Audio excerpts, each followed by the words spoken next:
আসসালামু আলাইকুম দর্শক মণ্ডলী, আপনাদের বরাবরের মতোই আমন্ত্রণ জানাচ্ছি আমাদের আজকের বাউবি বার অনুষ্ঠানে। বাউবি বার অনুষ্ঠান আপনারা আগেও দেখেছেন, যারা দেখেননি তাদের জন্য অনুষ্ঠানের নিয়ম সংক্ষেপে বলে দেই। আমাদের এই অনুষ্ঠানে শিক্ষা, স্বাস্থ্য, সংস্কৃতি, বিজ্ঞান, শিল্প ইত্যাদি সম্পর্কে তথ্য উপস্থাপন করা হয়। এই তথ্যগুলো উপস্থাপন করা হয় একটু মজার মধ্যে দিয়ে। আমাদের প্রত্যেক অনুষ্ঠানে দুজন প্রশ্নকারী থাকেন এবং থাকেন কয়েকজন ভাবনাকারী। ভাবনাকারীরা এই শিক্ষামূলক বিষয়গুলো সম্পর্কে ভাবেন এবং 12টি প্রশ্নের মধ্যে প্রশ্নকারীরা খুঁজে বের করতে চেষ্টা করেন তাদের এই ভাবনার বিষয়। যদি তারা খুঁজে বের করতে পারেন তাহলে তো পারলেনই, আর যদি তারা সেটা না পারেন তবে সুযোগ চলে যায় আপনাদের কাছে। তাহলে চলুন আমরা এখন পরিচিত হই আমাদের অনুষ্ঠানের প্রথম প্রশ্নকারীর সঙ্গে। নীল শাড়ি পরে বসে আছেন আমাদের প্রথম প্রশ্নকারী। আপনার নাম? ফারজান রহমান শাওন। ফারজানা রহমান শাওন। শাওন বলবো আপনাকে না ফারজানা বলবো? শাওনই ভালো। শাওনই ভালো। কি করেন? আমি লোক প্রশাসনে দ্বিতীয় বর্ষে পড়ছি ঢাকা ইউনিভার্সিটিতে। ঢাকা বিশ্ববিদ্যালয়ে পড়ছেন, বিশ্ববিদ্যালয়ের ছাত্রী। পড়াশোনার পাশাপাশি অন্য কিছু করেন? হ্যাঁ, গান করি। গান করেন? গান কি জানেন? হ্যাঁ জানি। কি? বন্দুক। আর গায়কার গান ও গান কি? ওটা হচ্ছে সঙ্গীত। ওটা হচ্ছে সঙ্গীত। তাহলে সঙ্গীত রসিক আপনি একজন, গান রসিকা। রসিকা। ঠিক আছে, আপনার কাছ থেকে আমরা শুনতে চাইবো আপনার প্রিয় একটি দেশের গান, কেন এটা ডিসেম্বর মাস, আমাদের বিজয়ের মাস। ও আমার বাংলা মাতুর আকুল করা রূপের সুধাই হৃদয় আমার যাই জুড়িয়ে যাই জুড়িয়ে। ও আমার বাংলা মাতুর। চমৎকার শাওন, খুব সুন্দর গাইলেন। ধন্যবাদ। আমরা ভবিষ্যতে আরেকদিন আপনার গান শোনার চেষ্টা করব। তাহলে এরপরে যিনি বসে আছেন, হাসছেন কি শাওনের গান শুনে? খুব ভালো লাগছে। খুব ভালো লাগছে।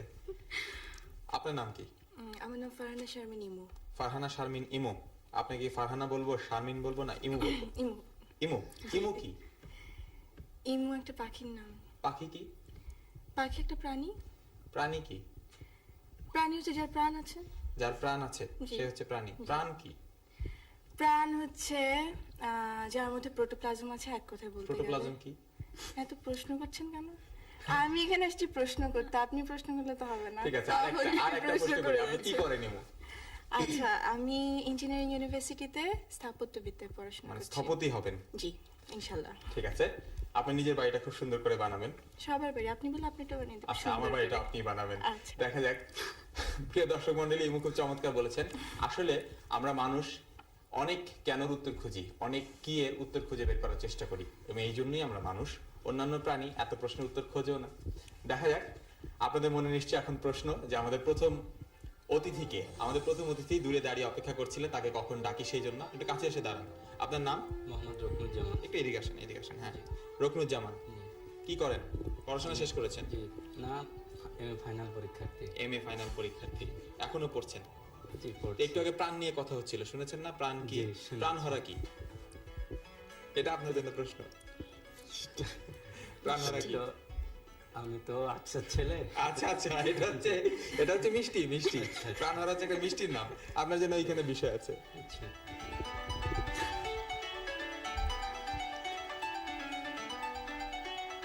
আপনার বিষয়ের কথা আপনি বলেন। আমার বিষয়টা কৃষি। কৃষি। জি। তো কৃষি নিয়ে নিশ্চয়ই অল্প স্বল্প জানেন।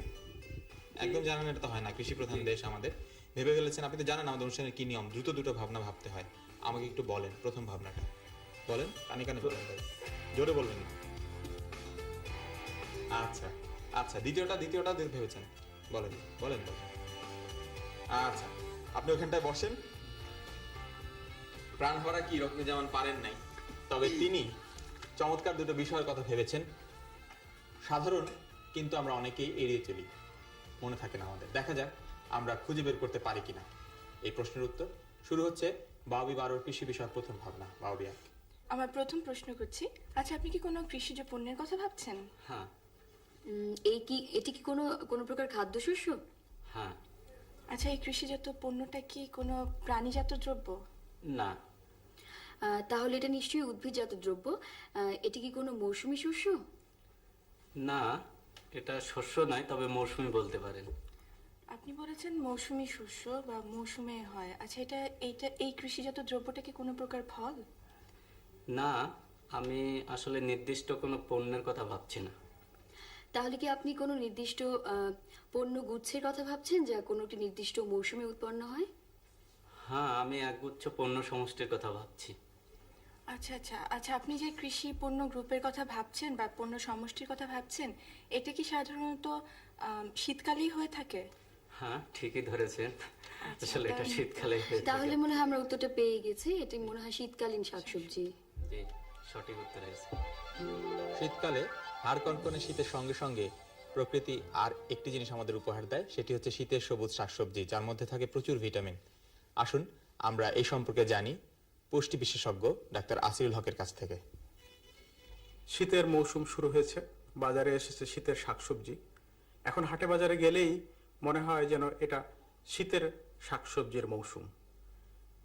শাকসবজির মধ্যে প্রচুর পরিমাণে ভিটামিন আছে এবং খনিজ পদার্থ আছে, যা রোগ প্রতিরোধ করার জন্য, শরীরকে স্বাভাবিকভাবে বৃদ্ধির জন্য এবং শরীরকে সতেজ এবং মনকে ভালো রাখবার জন্য আমাদের প্রচুর পরিমাণে শাকসবজি খাওয়া দরকার। এখন বাজারে যেসব শাকসবজি এসেছে তার পুষ্টিগুণ সম্পর্কে আপনাদের কিছু বলবো। পালং শাক পুষ্টিগুণে সমৃদ্ধ। এই শাক ভিটামিন এ সমৃদ্ধ। এর স্বাদ যেমন ভালো, খেতেও তেমনি তৃপ্তি লাগে। এর মধ্যে প্রচুর পরিমাণে ভিটামিন সি, ক্যালসিয়াম এবং আয়রন আছে। এরপরে ফুলকপির কথা। ফুলকপি এর মধ্যে ভিটামিন সি অনেক বেশি আছে, এছাড়া আয়রন, ক্যালসিয়াম আছে।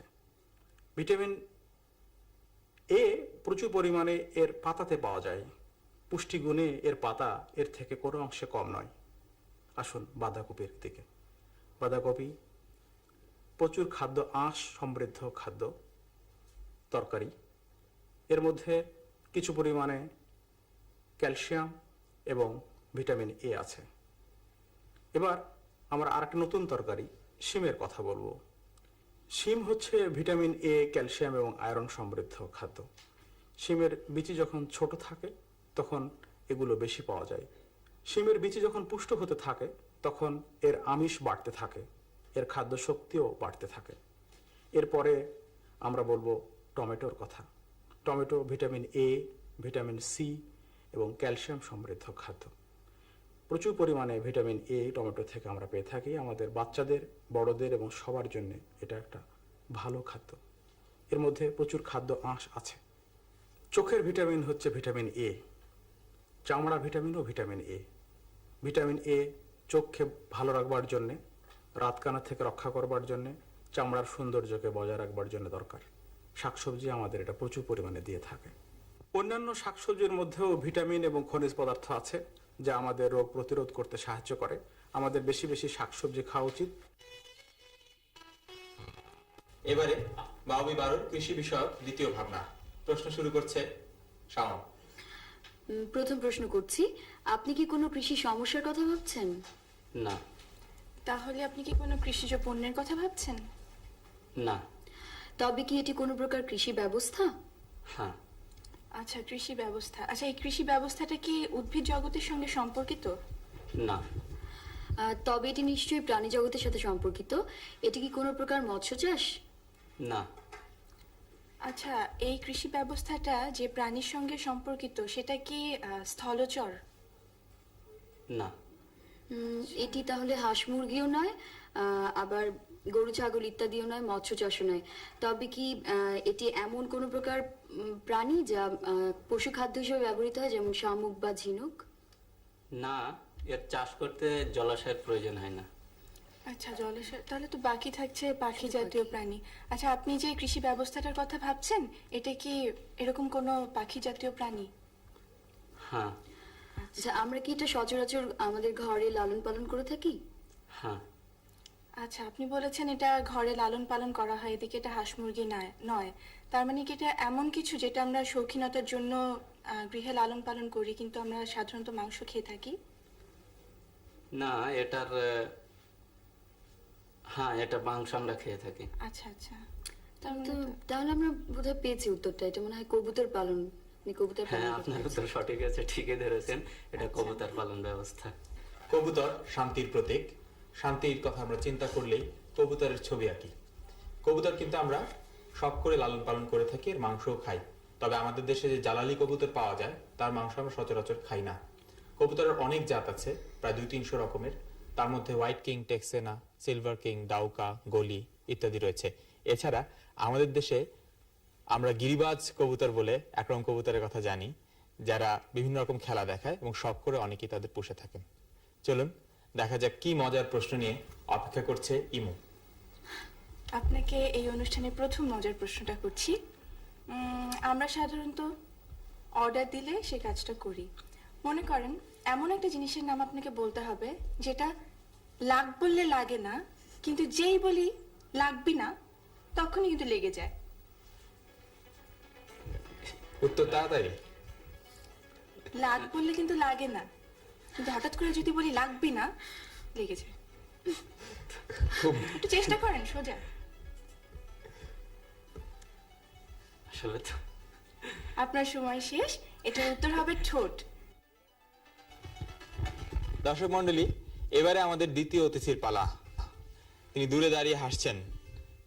তাড়াতাড়ি হাঁটেন, তাড়াতাড়ি হাঁটেন। আপনার নাম?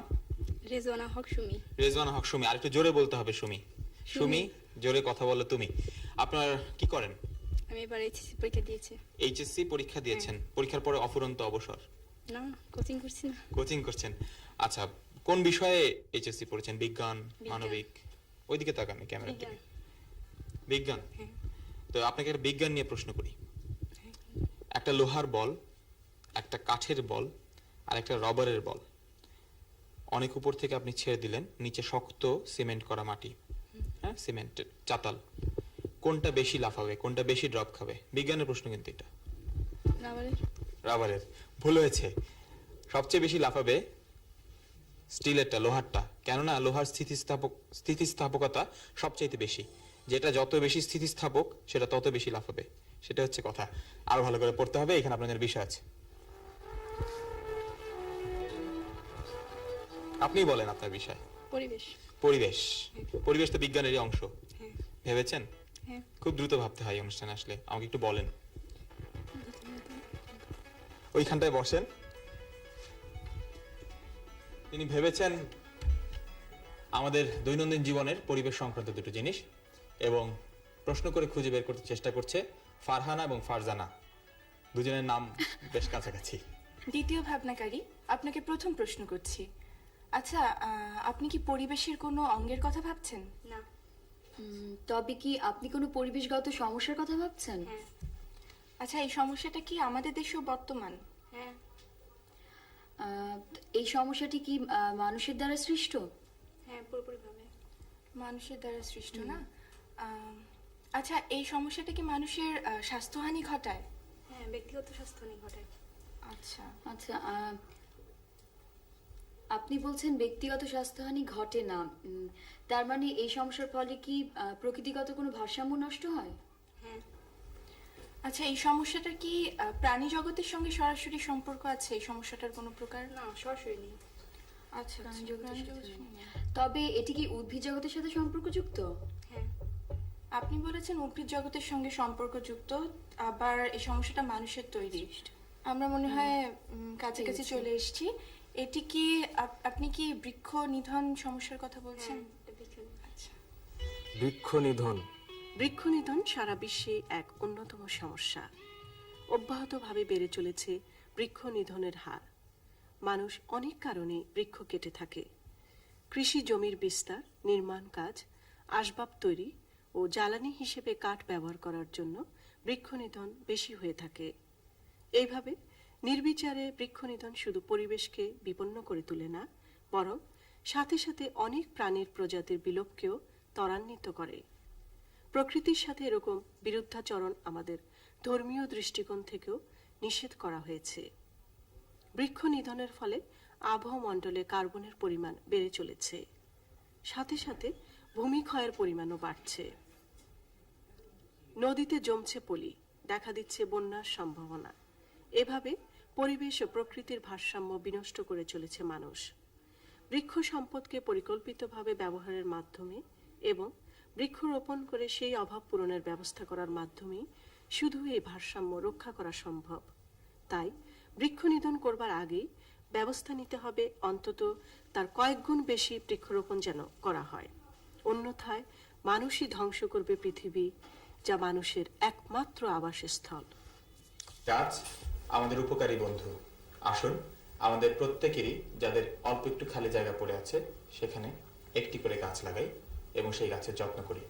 শুরু হচ্ছে পরিবেশ বিষয়ক দ্বিতীয় ভাবনা বা অভিয়ান। পরিবেশ বিষয়ক দ্বিতীয় ভাবনার প্রথম প্রশ্ন করছি আপনাকে। আপনি কি পরিবেশের কোনো সমস্যার কথা ভাবছেন? হ্যাঁ, তবে একে প্রাকৃতিক সমস্যা বলা যায়। আচ্ছা, এই সমস্যাটার জন্য কি মানুষ দায়ী? না। আচ্ছা, এই সমস্যাটা কি আমাদের দেশে প্রায়ই দেখা যায়? হ্যাঁ। আচ্ছা, আপনি যে বিশেষ সমস্যাটার কথা ভাবছেন, এটা কি কোনো বিশেষ ঋতুতে হয় বা এরকম কিছু আছে কোনো না। নির্দিষ্ট সময়ে? তেমন কোনো নির্দিষ্ট ঋতু নেই, তবে যে কোনো সময় আকস্মিকভাবে হতে পারে। স্বাস্থ্যগত। আচ্ছা আচ্ছা। তবে কি এটি কোনো ধরনের মহামারী? না, এটা স্বাস্থ্যগত কোনো সমস্যা নয়। আচ্ছা, এই সমস্যাটা কি আমাদের দেশের সর্বত্র দেখা দিতে পারে? হ্যাঁ। সব জায়গায় হতে পারে? হ্যাঁ, একসাথেও হতে পারে, আবার বিশেষ এলাকায় বারবার হতে পারে। আচ্ছা, এর সমাধানের কোনো উপায় কি আমাদের জানা আছে? না। তার মানে তো এটার সমস্যা সমাধান আমাদের আয়ত্তাধীন নয়। আচ্ছা, এই সমস্যাটার সঙ্গে মানে ফলে কি প্রকৃতি কোনোভাবে বিপন্ন হয়? হ্যাঁ, অনেক সময় প্রাণ ও সম্পদও ক্ষতিগ্রস্ত হয়। শাওন এবং ইমু, আপনাদের 8টা প্রশ্ন কিন্তু হয়ে গেছে আর বাকি আছে 4টা প্রশ্ন, এর মধ্যে খুঁজে বের করতে হবে। পেরে যাব। আচ্ছা, এই সমস্যার উৎপত্তি কি ধীরে ধীরে হয়? না, আকস্মিকভাবেই হয়, তেমন কোনো পূর্বাভাস দেওয়ার ব্যবস্থা নেই। আপনি বলছেন সমস্যাটা আকস্মিকভাবে হয়। আচ্ছা, এইটার মানে এই সমস্যাটা যে হয়, এটা স্থায়িত্ব কিরকম সময়ের জন্য হয়? অল্প সময়ের জন্য? হ্যাঁ, অল্প সময়ের জন্য। তাহলে তো তাহলে মনে হয় আমরা উত্তরটা পেরে গেছি। এটি মনে হয় ভূমিকম্প। হ্যাঁ, এই সমস্যা আপনার ঠিক ধরেছেন। ভূমিকম্প পরিবেশগত বিপর্যয়গুলোর মধ্যে একটি প্রধানতম বিপর্যয়। ভূমিকম্পের ফলে আমাদের পরিবেশ মারাত্মক রকম প্রভাবিত হয়। কয়েকটা উদাহরণ দেই। 1767 সালে একটি ভূমিকম্প হয়েছিল, যাতে ধারণা করা হয় সিলেটের হাওর অঞ্চলগুলো তৈরি হয়েছিল। 1787-তে যে ভূমিকম্প হয়েছিল তাতে তিস্তা নদীর গতিপথ বদলে গিয়েছিল এবং 1897-তে যে ভূমিকম্প হয়েছিল তাতে ব্রহ্মপুত্র নদীর গতিপথ বদলে গিয়েছিল। এবং ইদানিং মার্কিন যুক্তরাষ্ট্রের ক্যালিফোর্নিয়াতে যে ভূমিকম্প হচ্ছে, ধারণা করা হচ্ছে এই ভূমিকম্পের কারণে এই পুরো অঞ্চলটি মাটির নিচে ধসে যেতে পারে। ভূমিকম্প কোনো পূর্বাভাস দিয়ে আসে না, তবে বাড়িঘর মজবুত করে বানালে ভূমিকম্পের ক্ষয়ক্ষতির হাত থেকে রক্ষা পাওয়া সম্ভব। আর আরেকটা কথা আছে দর্শক মণ্ডলী, আমাদের অনুষ্ঠান 1 বছর পূর্ণ হয়েছে। এই বর্ষপূর্তির একটি অনুষ্ঠান করব। আমরা এর আগেরও একটি অনুষ্ঠানে এই কথা বলেছিলাম। আপনারা আমাদের চিঠি লিখে জানাবেন গত 1 বছরের বাউবি বার অনুষ্ঠানগুলোর মধ্যে কোন কোন অংশগুলো আপনাদের ভালো লেগেছিল। আপনাদের ভালো লাগা অংশগুলো নিয়ে আমরা চেষ্টা করব আমাদের বর্ষপূর্তির অনুষ্ঠানটি সাজাতে। তাহলে চলুন মজার প্রশ্নে যাওয়া যাক। মজার প্রশ্ন করছে শাওন। আমি এখন যে মজার প্রশ্নটি করতে যাচ্ছি এটি পাঠিয়েছেন ঢাকার গোরান থেকে কলি। আমাদের আগের মজার প্রশ্নটিও উনি পাঠিয়েছেন। সুমি, এবার মজার প্রশ্ন আসছি। আমার একটি বিড়াল আছে। একদিন আমার এক বন্ধুকে আমি বললাম, জানো আমার বিড়ালটি না নিজের নাম বলতে পারে। শুনে তো সে খুবই অবাক। বিড়াল আবার নাম বলতে পারে, তার চোখ প্রায় বিস্ফোরিত হয়ে গেল। আপনি বলতে পারবেন কি করে বিড়াল নাম বলতে পারে? সুমি, তাড়াতাড়ি বলতে হবে। চেষ্টা করুন, পেরে যাবেন। বিড়াল কি করে তার খুবই নাম বলতে সোজা। পারে? আপনি আসলে খুব বুদ্ধিমতী।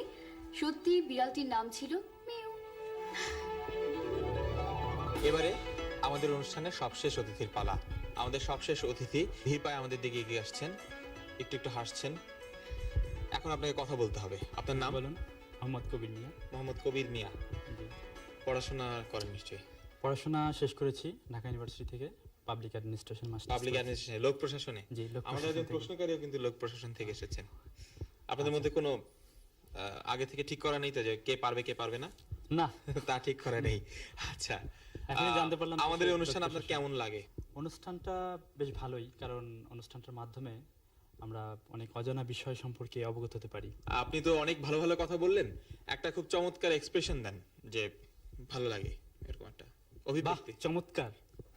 চমৎকার চমৎকার, আপনার বাহ বলাটাই খুব ভালো হয়েছে। কি খারাপ লাগে আপনার? এখনো তেমন কিছু খারাপ লাগছে না, তো যদি মজার প্রশ্নের জবাব না পারি তাহলে খুব খারাপ লাগবে। আশা করছি আপনি মজার প্রশ্নের জবাব পারবেন। এইখানে আপনার জন্য বিষয় আছে।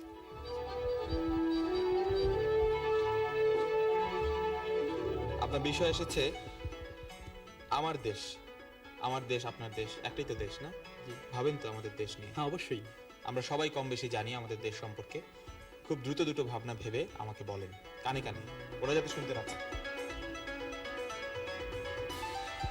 আপনি বসেন কবির সাহেব। কবির সাহেব ভেবেছেন আমাদের দেশ সম্পর্কে এবং তার এই দেশ সংক্রান্ত ভাবনা খুঁজে বের করতে চেষ্টা করবেন ইমু এবং শাওন। শুরু হচ্ছে আমার দেশ সংক্রান্ত প্রথম প্রশ্ন। আপনাকে প্রথম প্রশ্ন করছি, আপনি কি কোনো জাতীয় ব্যক্তিত্বের কথা ভাবছেন? না, তাহলে কি কোনো প্রতিষ্ঠানের কথা ভাবছেন? না, আমি কোনো প্রতিষ্ঠানের কথা ভাবছি না। তবে কি এটি কোনো প্রকার উৎসব? না, এটা কোনো উৎসবও নয়। ব্যক্তিত্ব না। উৎসব না। আচ্ছা, আপনি যা ভাবছেন সেটা কি এরকম কিছু যে আমাদের জীবন চর্চার অঙ্গ হিসেবে ব্যবহৃত, মনে করেন পোশাক আশাক, খেলাধুলা, যানবাহন, এরকম কিছু? অনেকটা সেরকমই, তো আমি একটু পরিষ্কার করে দিচ্ছি, আমি একটা খেলাধুলা নিয়ে ভাবছি। আচ্ছা, তাহলে এই খেলাটি কি আমাদের দেশীয় খেলা? অর্থাৎ আমি জানতে চাচ্ছি এটি কি ফুটবল, হকি, ব্যাডমিন্টন এগুলোর মতো আন্তর্জাতিক খেলা নয়? এটা দেশীয় খেলা তো অবশ্যই, এবং সে সাথে এটা আমরা বলতে পারি আঞ্চলিক খেলা। এটা বললেই বোধহয় সবচেয়ে প্রাসঙ্গিক হবে। আচ্ছা, আঞ্চলিক। আচ্ছা, এই খেলাটার জন্য কি কোনো প্রকার সরঞ্জামের প্রয়োজন হয়? না, এই খেলাটার জন্য কোনো সরঞ্জামের প্রয়োজন হয় একটা না। মাঠ হলেই চলে। হয় না। আচ্ছা আচ্ছা। আচ্ছা, এটি কি জাতীয় পর্যায়ে খেলা হয়ে থাকে আমাদের দেশে? হ্যাঁ, জাতীয় পর্যায়ে হয়ে থাকে। আচ্ছা, সংখ্যার কথা আচ্ছা, এই খেলার প্রতিদ্বন্দ্বী কজন, মানে দুজন প্রতিদ্বন্দ্বী থাকে বা তার বেশি? প্রতিদ্বন্দ্বিতা করে থাকে অনেকেই, কিন্তু পক্ষ থাকে দুটো। আচ্ছা আচ্ছা, দুজন প্রতিদ্বন্দ্বী থাকে না, তার মানে এটা কুস্তি নয়।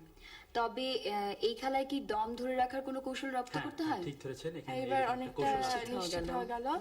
আচ্ছা, 10 নম্বর প্রশ্ন না, যাই হোক, আমরা অনেকটা নিশ্চিত হয়ে গেছি।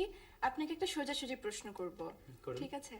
আপনি যে খেলাটার কথা বলছেন সেটা কি এশিয়ান গেমসে অন্তর্ভুক্ত, যাতে আমাদের বাংলাদেশ আর কি এবার রৌপ্য পদক পেয়েছে? হ্যাঁ, ঠিক ধরেছেন। আচ্ছা, তাহলে হ্যাঁ, তো ঠিক উত্তরটা আছে। আমরা বুঝে ফেলেছি। আপনি নিশ্চয়ই কাবাডির কথা কাবাডি। ভাবছেন। হ্যাঁ, ঠিক হয়েছে, আমি কাবাডির কথাই ভাবছিলাম। কবির এবারে তার দ্বিতীয় ভাবনার উত্তর খুঁজে বের করার চেষ্টা করবে ইমি এবং শাওন। তবে তার আগে কবিকে তারা মজার প্রশ্ন করবেন।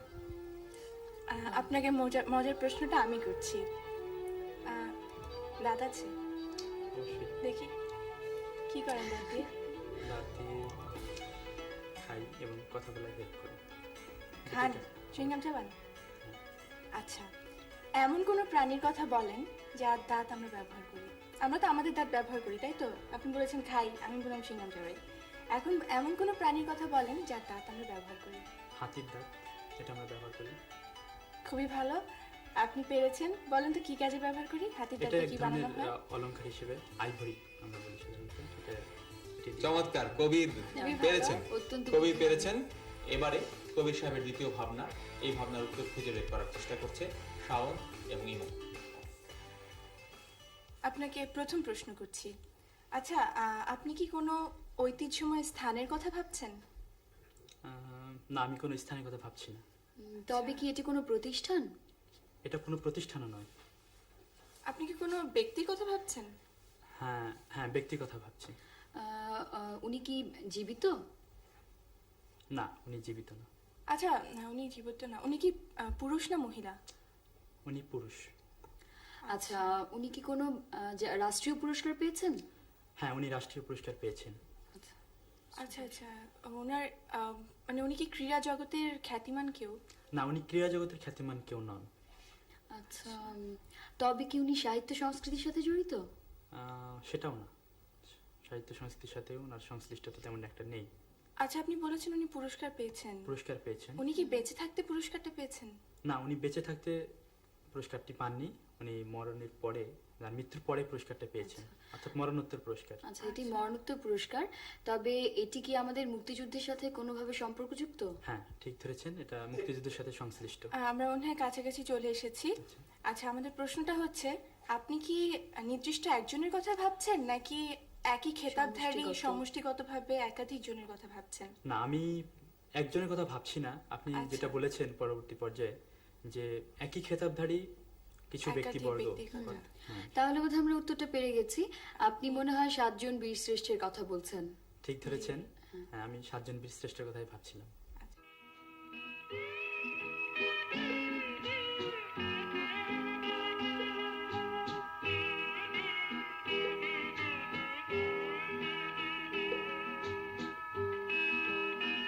কবির সাহেব ভেবেছিলেন আমাদের মুক্তিযুদ্ধে প্রাণ দেয়া 7 জন বীর শ্রেষ্ঠের কথা, যাদের আত্মত্যাগের জন্য আজকে আমরা স্বাধীনভাবে কথা বলতে পারি, আমরা স্বাধীনভাবে চিন্তা করতে পারি, আমরা স্বাধীনভাবে আমাদের ভবিষ্যৎকে নির্মাণ করতে পারি। কবির সাহেব ভেবেছিলেন সেই সব মুক্তিযোদ্ধাদের কথা, যাদের জীবনের বিনিময়ে আজকে আমরা আমাদের অর্থনীতি, আমাদের সংস্কৃতি, আমাদের শিল্প, সাহিত্য এবং চেতনাকে নির্মাণ করতে পারছি।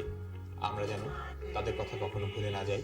ডিসেম্বর মাস, এই বিজয়ের মাসে আমরা তাদের স্মরণ করি, কিন্তু শুধু এই এক মাস না, আমরা যেন সব সময় আমাদের সব কাজে তাদের কথা মনে রাখি এবং স্বাধীনতা এবং সার্বভৌমত্ব রক্ষায় নিজেদের প্রাণকে এইভাবে উৎসর্গ করার শপথ নিই। আপনাদের সবাইকে শুভেচ্ছা। খোদা হাফেজ।